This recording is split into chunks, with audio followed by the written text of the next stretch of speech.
Tapi dia, orang kata apa, dia jatuh hati dengan ular ni sebenarnya.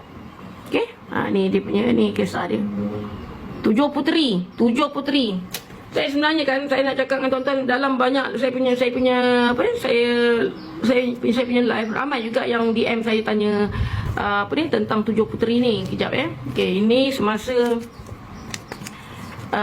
Azman berada di ICU Tunku apa ni, hospital Tunku Afwan Afzal. Okey, dia koma masa ni. Ni keadaan dia koma.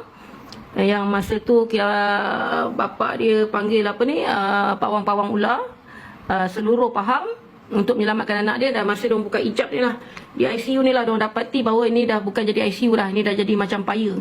Satu kawasan paya dengan seorang gadis cantik duduk di sebelah dia. Setiap kali doktor bagi yang kata apa, ubat anti-venom, gadis cantik ni akan sedut balik ubat ni, buangkan, muntahkan balik. Sampai 9 kali doktor bagi anti-venom.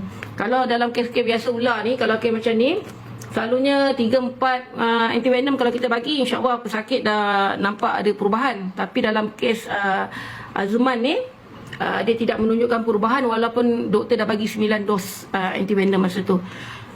So bila kita buka ijab tu lah, kadang-kadang ada orang dia tak percaya benda-benda misteri ni, tapi apabila kena dekat muka kita sendiri, itulah yang berlaku kan. Baru kita tahu bahawa sebenarnya kita berkongsi dengan apa, kita berkongsi dengan alam di sebalik sana.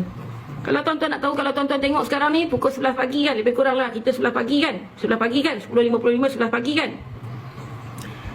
Alam belah sana tuan-tuan, dia pukul 11 malam. Macam tu je terbalik kan, 11 malam. Kita 11 pagi, dia 11 malam. Dia terbalik macam tu.